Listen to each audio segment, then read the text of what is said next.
यो चाहिँ मोराङ आइपुग्यो मोराङ हामी मोराङ आइपुग्यौँ बा मोराङ हजुर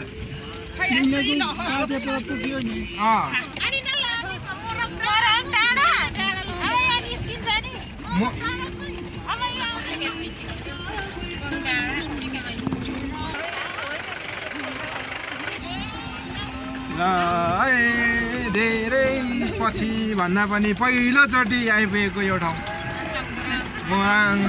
मोराङको बाटो मोराङै जस्तो छ होइन यो चाहिँ गाउँ के हो यो कता हो जय कमरेड कति पिस त के भन्नु र यो अलिकति हल्का यो यहाँ यसो बजारभरि चाहिँ बनाएको होला यहाँ तुम्माहरू यी सुनले लगाएर आउनु भएको रहेछ धन्न चोर लाग्ने भए लाउने थिए होला डाँडा अघि डाँडा खोज्नु भएको होइन यता हेर्नु डाँडा यता लु यहाँ राखमा गर्ने ठाउँ यहाँ राखमा मान्छेहरूसँग होइन राके बजार हजुर ल कहाँ छ यहाँ होइन यहाँ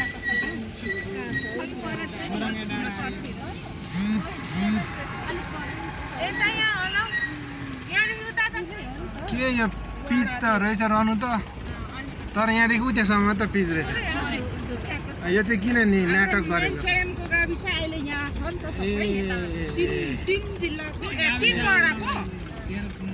ल मेनछ्यामको बजार यहाँ पनि छ नि ल म चाहिँ यो मेनछ्याम भन्ने ठाउँ आइपुगेको छु तेर्सुङको र म अहिले चुरोट किन्न भनेर चाहिँ हिँड्दैछु पैसा खोइ दिएको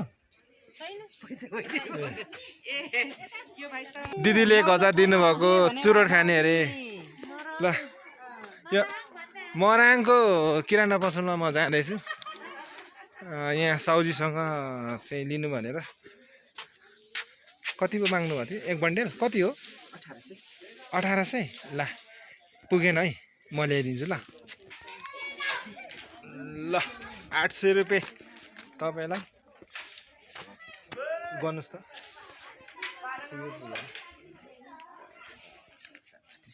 ल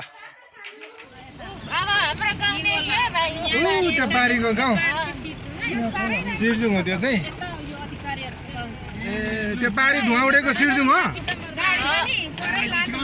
म यसरी गरेछु आँखा चाहिँ यता छ हात चाहिँ उता छ क्यामेरा खिच्दैछु नडराउनु नि मेरो पनि छोराछोरी छ के चिरिका बाटो यस्तो छ हाम्रो देशको के गर्नु यस्तो बाटो थाहा पाएको भए त म यतातिर त ससुराली बनाउने थिइनँ हौ आएको नारो हौ बाटो त यो पल्लो गाउँ त्यसो नभने नि हौ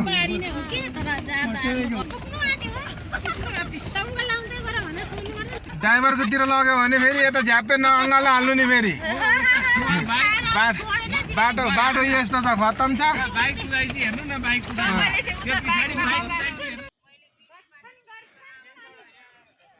ल है हामी चाहिँ तेर्थुम जिल्लामा छौँ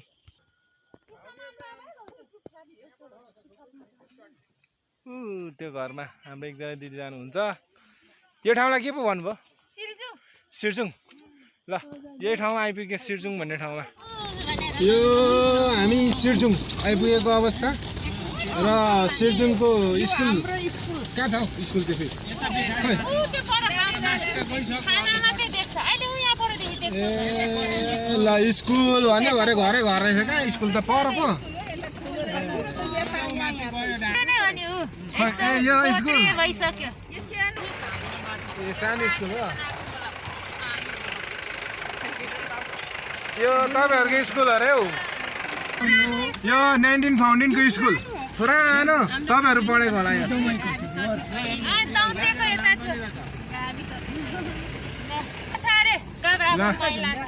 अब हामी चाहिँ आइपुगेको अवस्था पारीपट्टि चाहिँ पङ्ख हिँड्दै गरेको ठाउँ चाहिँ के अरे आजिराम आजिराम होइन आजिराम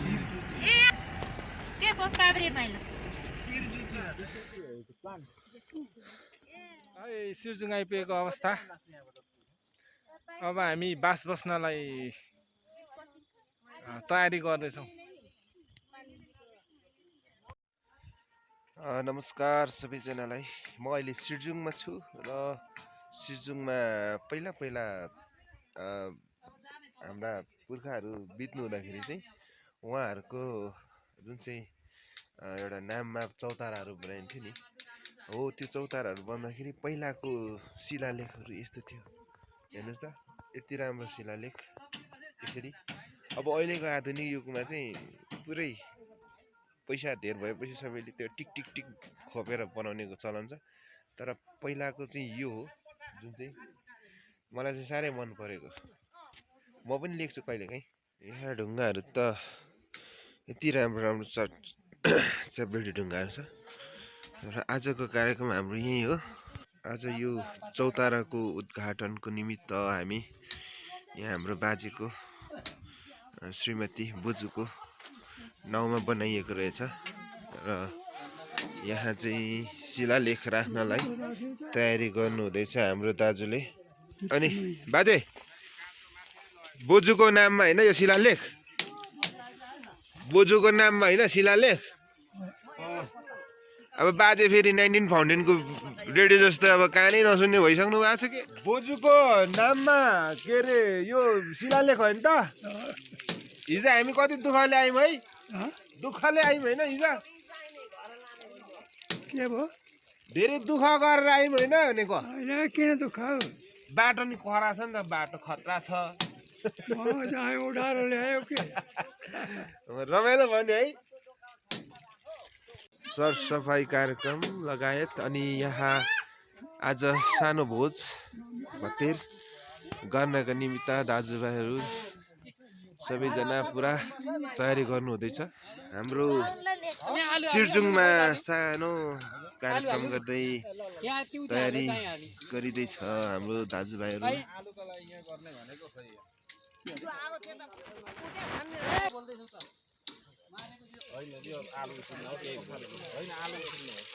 अहिले नि आलु झिकेपछि स्टिम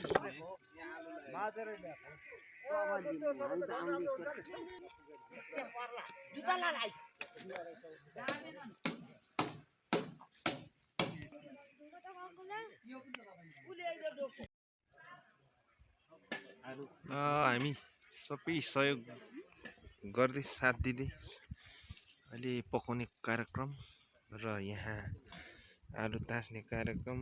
हाम्रो बहिनी र मैले सबै कुराहरू सघायौँ।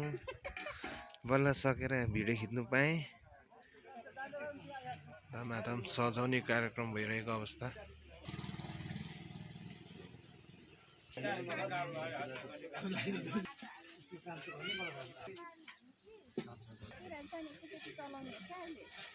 राम्रै लागेको छ, त्यसले पाएको छैन अनि भएर 2 बजे अरे भन्छ त्यसको बाटो।